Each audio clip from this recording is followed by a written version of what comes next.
Hello, let's start our next lesson on Chapter 4 in regards to language.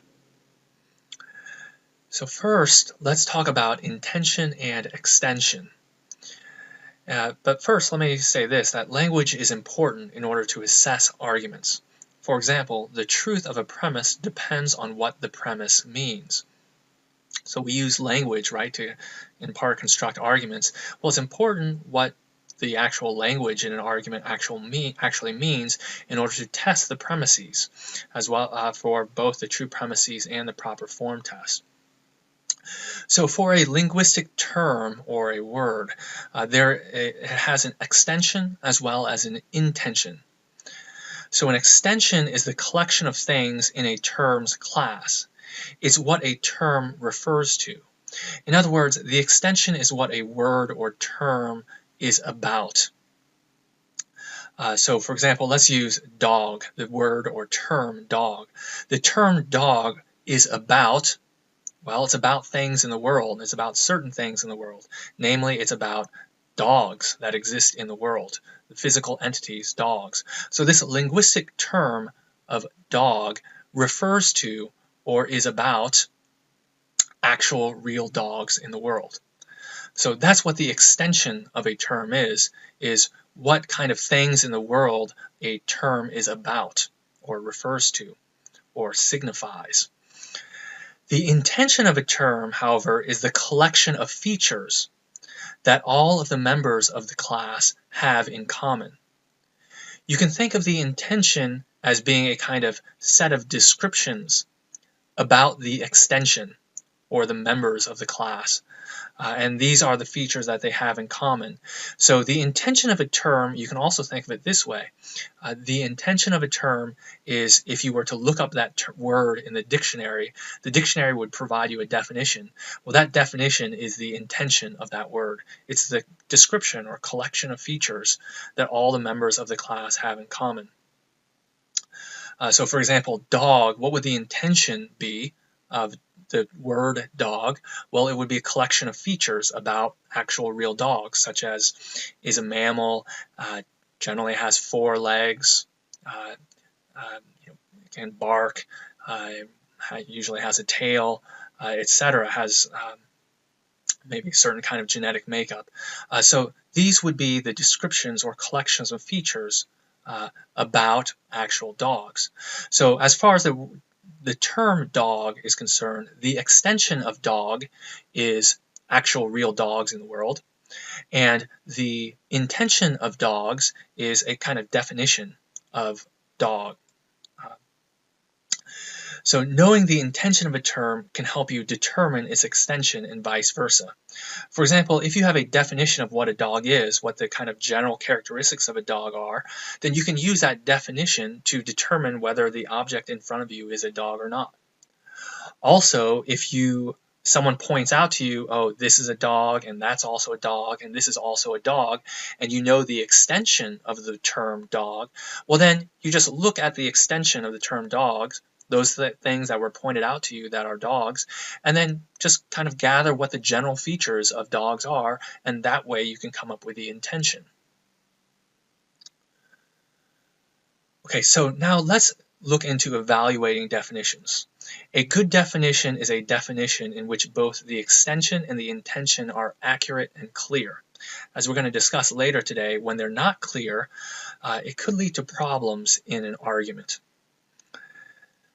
So the definition clearly and correctly tells you the borders of the extension of the word being defined, and it also allows you to clearly determine the features that all of the members of this class have in common. In other words, the intention and the extension of a good definition are very clearly laid out for you. For example, I have the term forks. When defining what the extension of the term forks are, well, the extension, it refers to all those class of objects that are pronged instruments that are used for eating. Right? It refers to those physical objects. And that kind of definition I gave you, that is the intention of the term forks. So regarding correct extension, the definition shouldn't be too broad or too narrow. So when having a definition, and remember also that a premise in an argument can also contain a definition, and if as we're going to see, if the definition is not accurate enough, it could lead to problems. So let's look at the example of bachelor and these potential definitions of bachelor and see how one of them is too broad and one of them is too narrow. So in the first example, we have a bachelor being defined as being a man. Is that definition a good definition of a bachelor, or is it too broad? Does it include too much stuff? Does it include bachelors amongst other people who are not bachelors? Or is the definition too narrow in that it doesn't include all the people that are bachelors? In this case, it's too broad.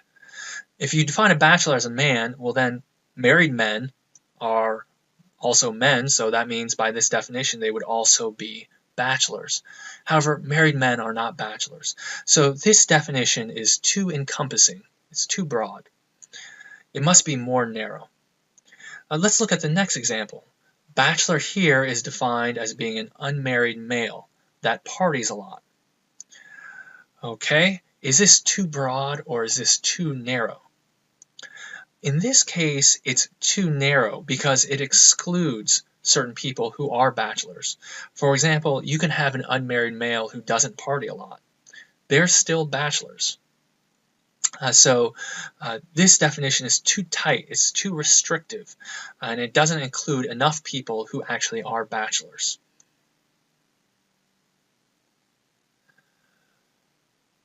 Okay, so next let's discuss technical definitions. And we can also call these stipulative definitions.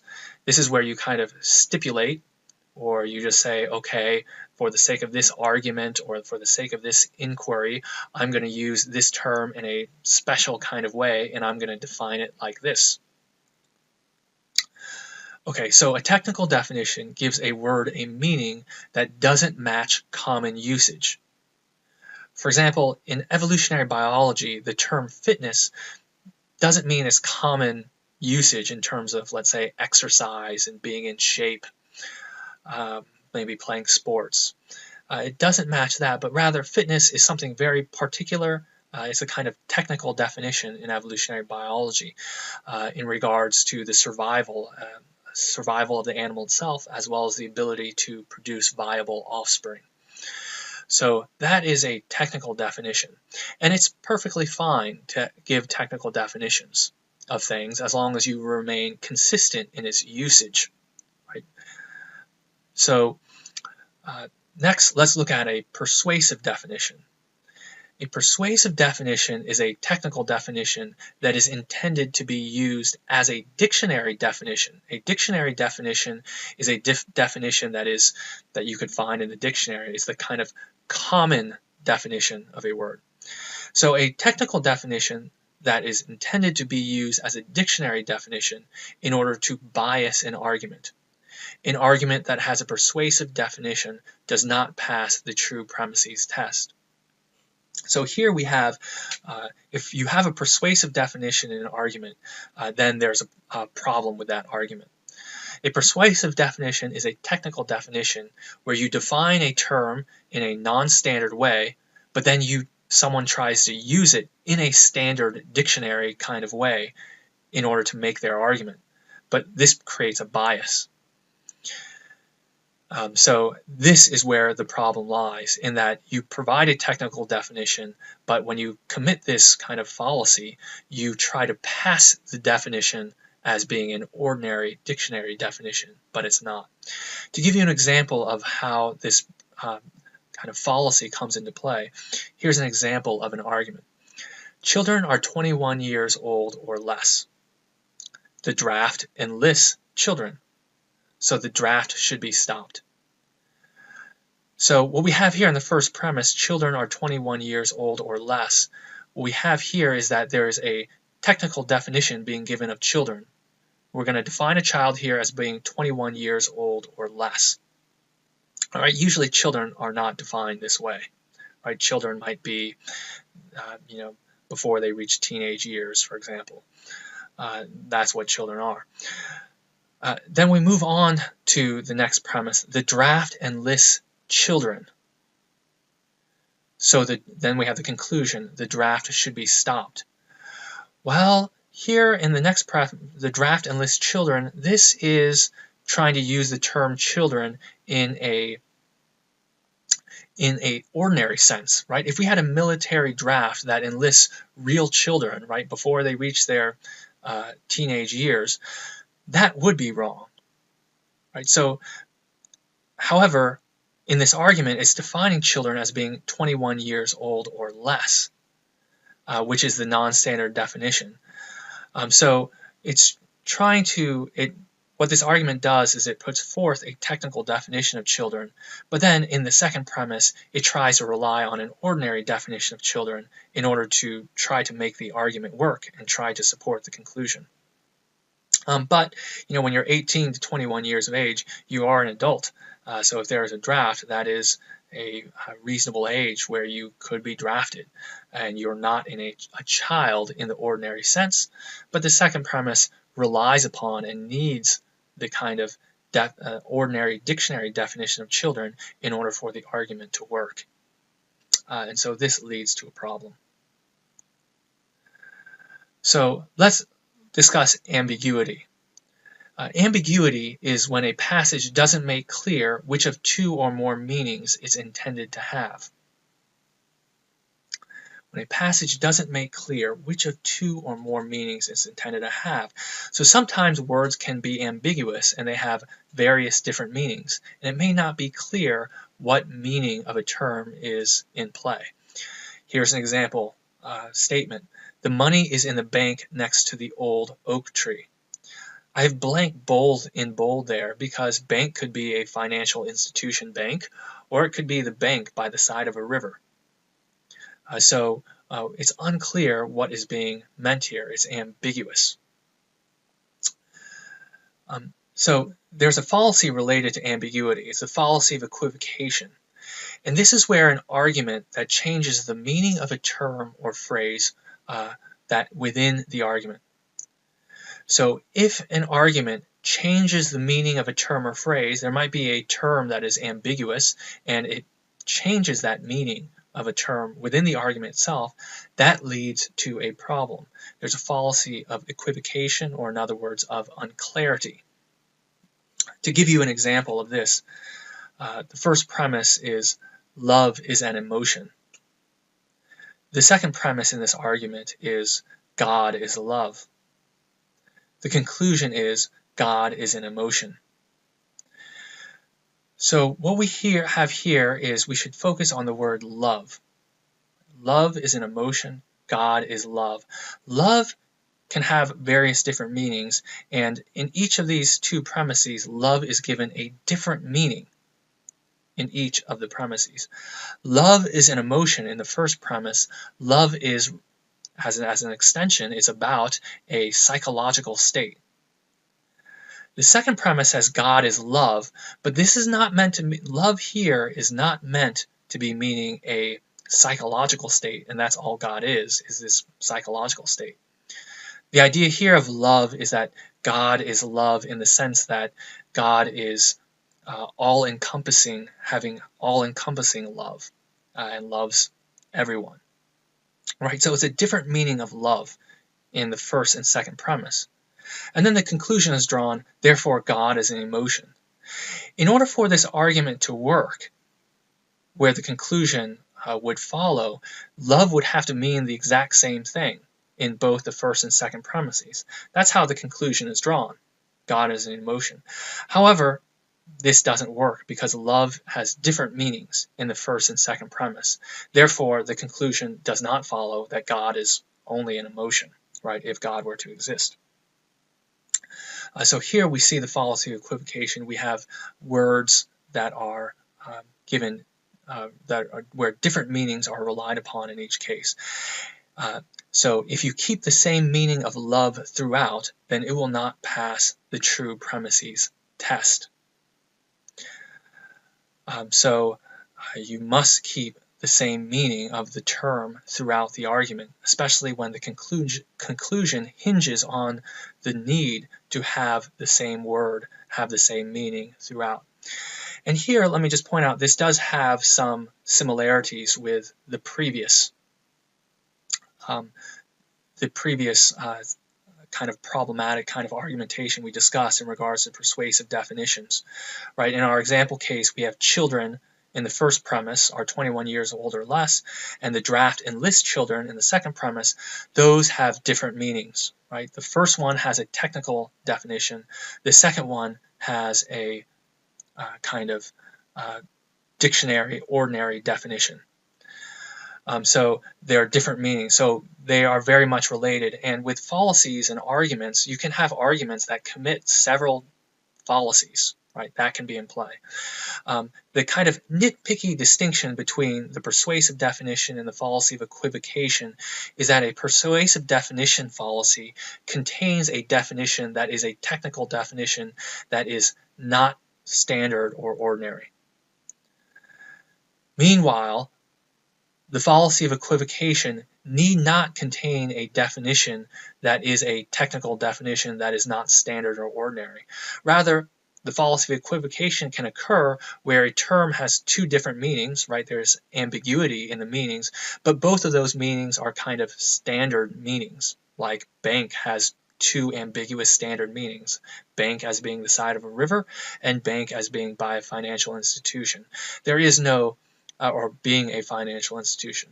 A fallacy of equivocation need not contain a technical definition that is non-standard, although it may, right? But it need not. Whereas when someone has this persuasive definition problem, there must be it must involve a technical definition that is non-standard, that is not a dictionary definition. Okay, so let's move on to the fallacy of composition and the fallacy of division.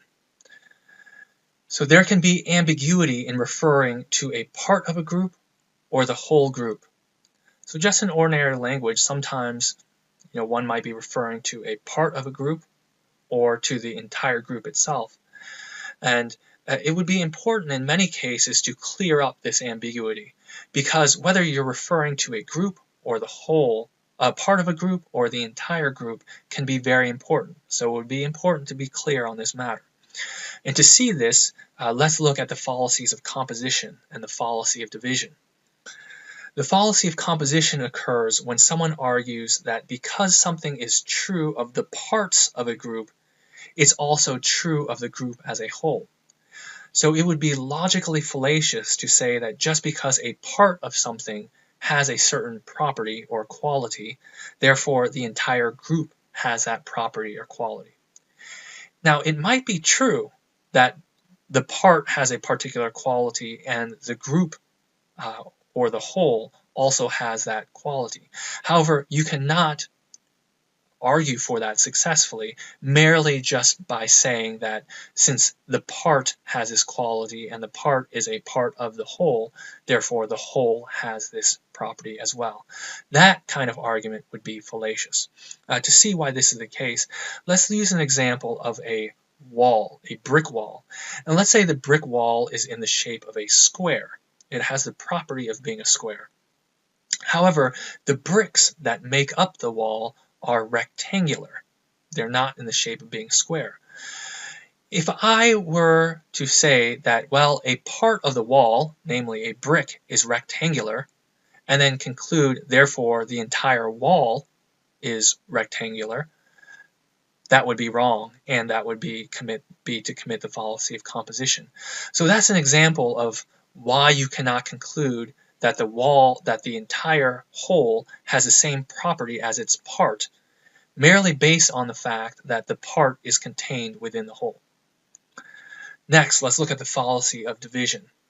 And this occurs when someone argues that because something is true of a group as a whole, it's also true of the parts of the group.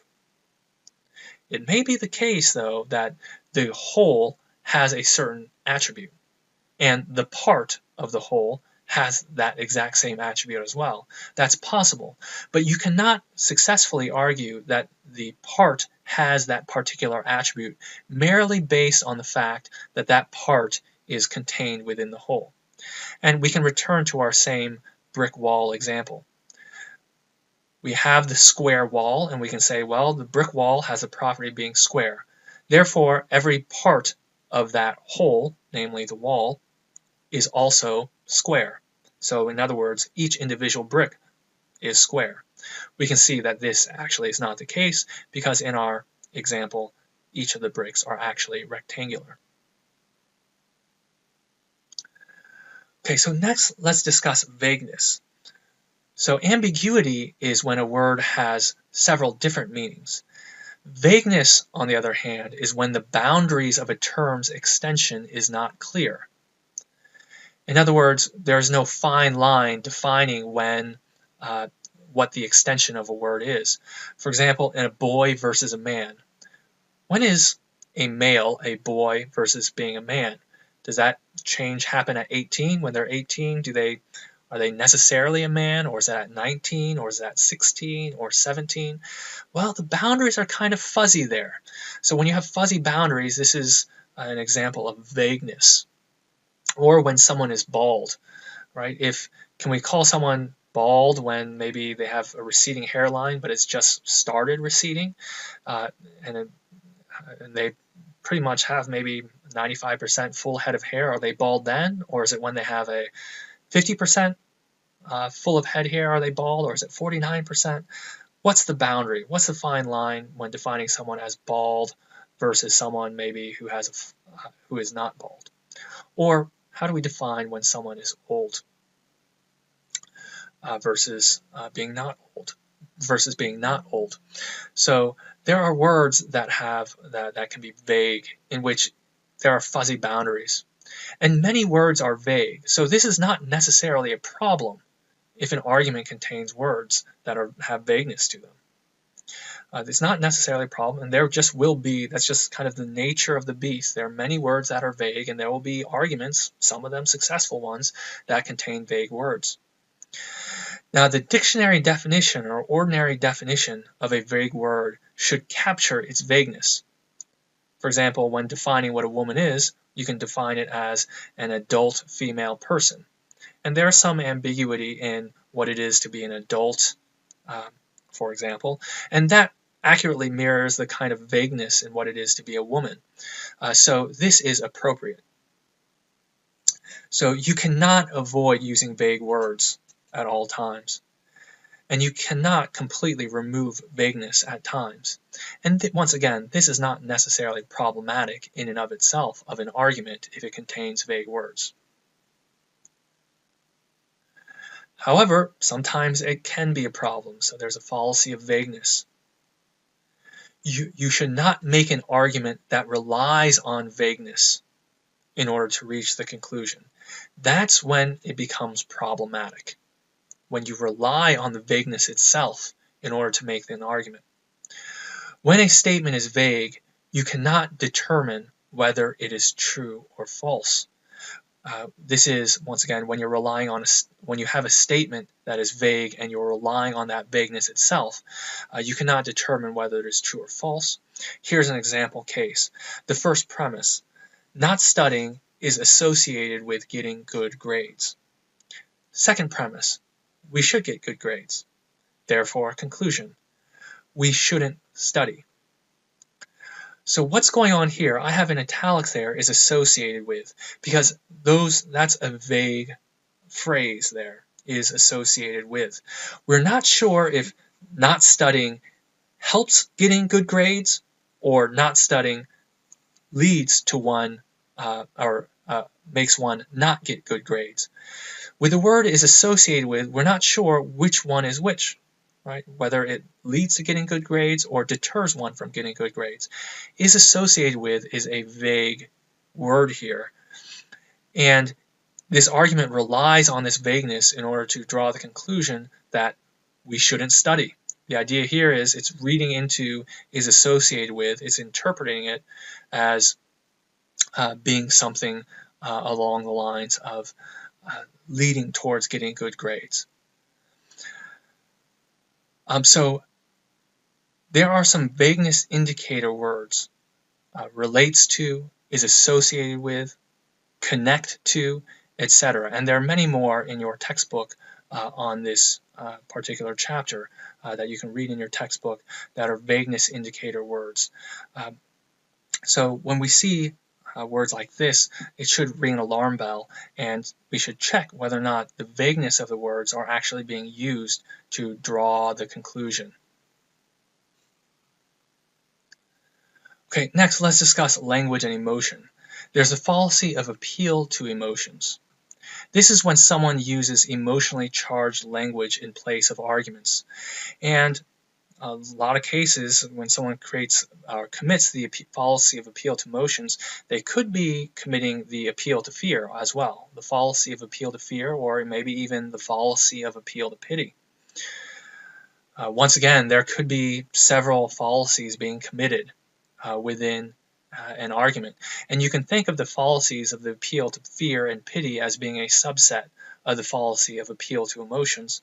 But the appeal to emotions can contain an appeal to many other emotions, such as ridicule, spite, anger, flattery.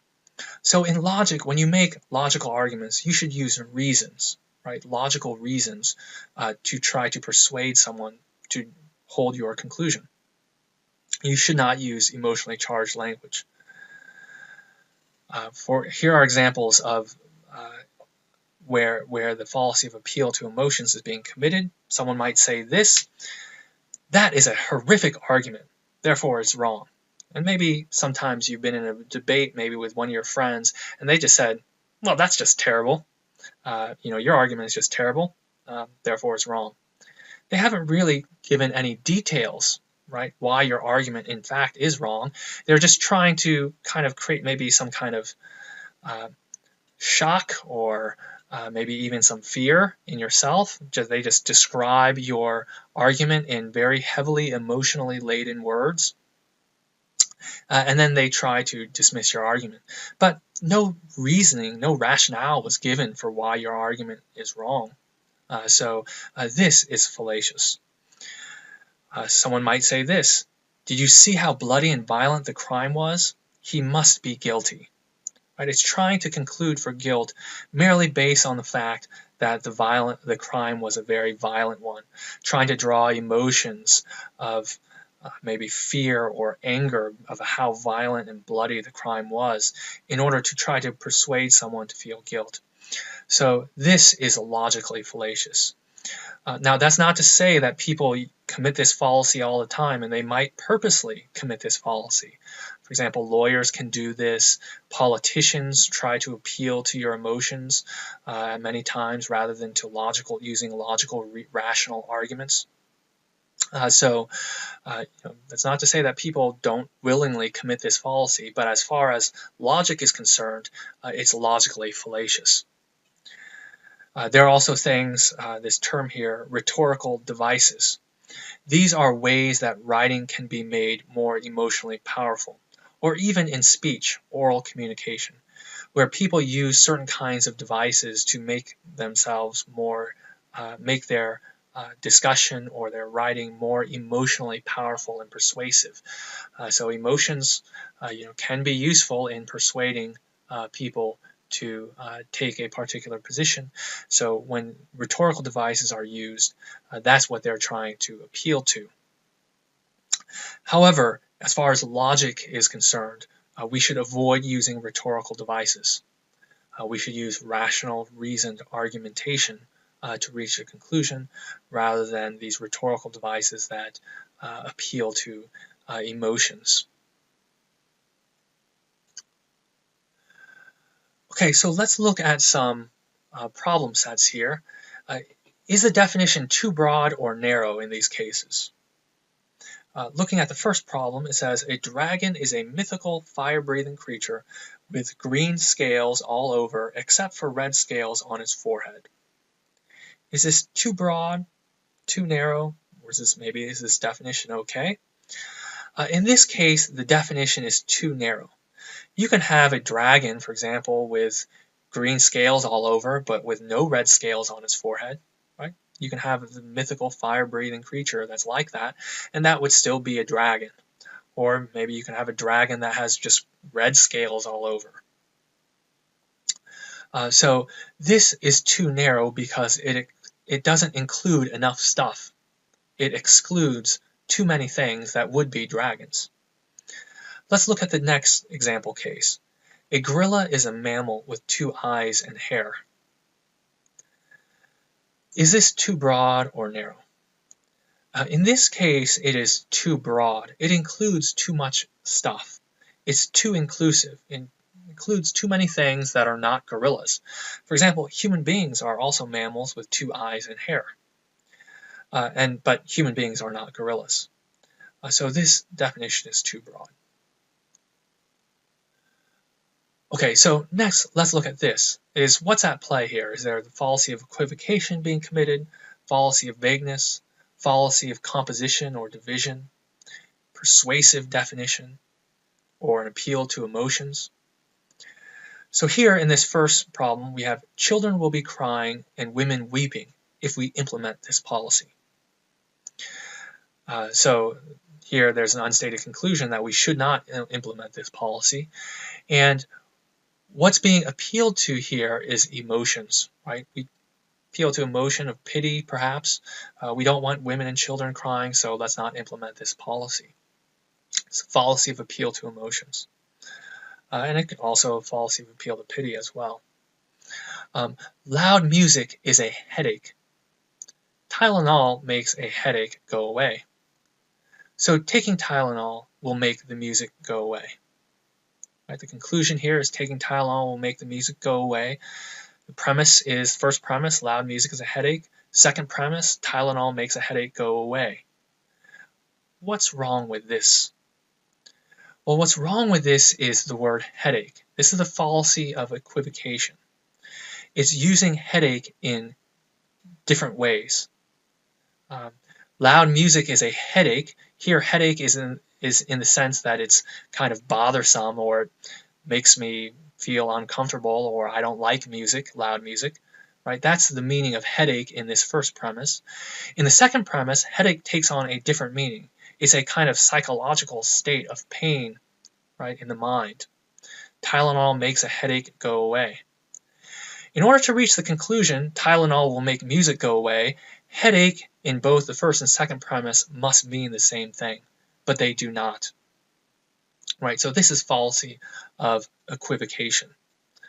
And this is using, this is not a persuasive definition fallacy, because the definitions of headache and in the first and second premise, while different, are kind of standard usages of the term headache. Right? There can be there are different meanings of the word headache that are both kind of standard usages. Third, the food at this restaurant gets some of the best national scores in being healthy. Therefore, this chocolate chip cookie sold by this restaurant is healthy for me. What is problematic here? Well, what's the problem here is the fallacy of division. Right? It's saying all the food at this restaurant, it has the kind of the best scores and national rankings for being healthy. It doesn't therefore follow that every particular thing at that restaurant, food at that restaurant, is therefore healthy. Just because the whole has this overall quality, it doesn't therefore follow that every part of that whole also has that quality of being healthy. Right? A chocolate chip cookie is not healthy. So this is the fallacy of division. Next, eating fruits and vegetables is associated with cancer. Therefore, don't eat fruits and vegetables. So what we have here is associated with. That's an indicator word for vagueness and for the fallacy of vagueness. And that this is a vague term with boundaries, fuzzy boundaries. We're not sure if it's associated with is along the lines of helping to lead to cancer versus helping to stave away cancer or not get cancer. right? So there's this kind of fuzzy boundary here with is associated with, and it's relying on this fuzzy boundary. This kind of term here is crucial for reaching the argument, don't eat fruits and vegetables. So that's what the fallacy here is. It's the fallacy of vagueness. Number 5, old people are people who are older than 40 years old. Samantha is 41 and is old, so you ought to help her cross the street. So here we have in the first premise, old people are people who are older than 40 years old. This is not any kind of ordinary definition of what an old person is, right? When we think of elderly people or old people, we think of maybe past retirement age, right? Maybe in their late 60s. That's the kind of dictionary definition of old person. So here we have a technical definition, non-standard. Old people are people who are older than 40 years old. Samantha is 41 and is therefore old, right? She's older than 40. So you ought to help her cross the street. The conclusion here, you ought to help her cross the street. Well, that would follow, right? We help people cross the street when they're old, but it's in the sense of being, maybe past retirement age, right? Pushing 70 and beyond, right? Those are the people that we help cross the street. So in order to reach this conclusion, the person making this argument is relying on a technical definition, but trying to pass it as an ordinary definition in order to reach the conclusion that you ought to help her cross the street. Because you only ought to help her cross the street if she's old in the dictionary sense of the term, not in this specified technical definition of the term old people that's in the first premise. So this leads to the fallacy of persuasive definition.